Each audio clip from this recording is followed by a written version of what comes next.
വെക്കേഷനുള്ള ദിവസം എന്തായാലും മക്കൾസിനെല്ലാം കൂട്ടി ഒന്ന് പുറത്ത് പോകണമെന്ന് വിചാരിച്ചതായിരുന്നു. ഇന്നെന്തായാലും അതിന് ഒരുങ്ങി ഇറങ്ങിയിരിക്കുകയാണ്. ജോയിൻ ചെയ്യാൻ പോവുകയാണ്.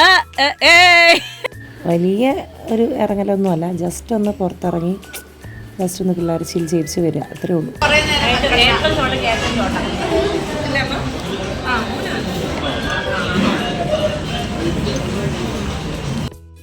പക്ഷേ വൈകുന്നേരം ആയപ്പോഴത്തേക്കും ലേശം മഴ കാര്യങ്ങളൊക്കെ ഉള്ളതുകൊണ്ട് പാർക്ക് കാര്യങ്ങളൊക്കെ ഞങ്ങൾ സ്കിപ്പ് ചെയ്തു, വേണ്ടെന്ന് വെച്ചു. മക്കൾസ് എല്ലാവർക്കും കൂടെ ഒന്ന് കാണാനും കിട്ടിയൊരു അവസരമാണല്ലോ, അത് മാക്സിമം എൻജോയ് ചെയ്തു. പിള്ളേർ അങ്ങോട്ടും ഇങ്ങോട്ടൊന്ന് എല്ലാവരും വർത്താനം പറഞ്ഞ് കൂടി അങ്ങ് എല്ലാവരും അവരവരുടെ വീടുകളിൽ നിന്ന് കൂട്ടിയതുപോലെ തന്നെ കൊണ്ടുപോയി തിരിച്ചു.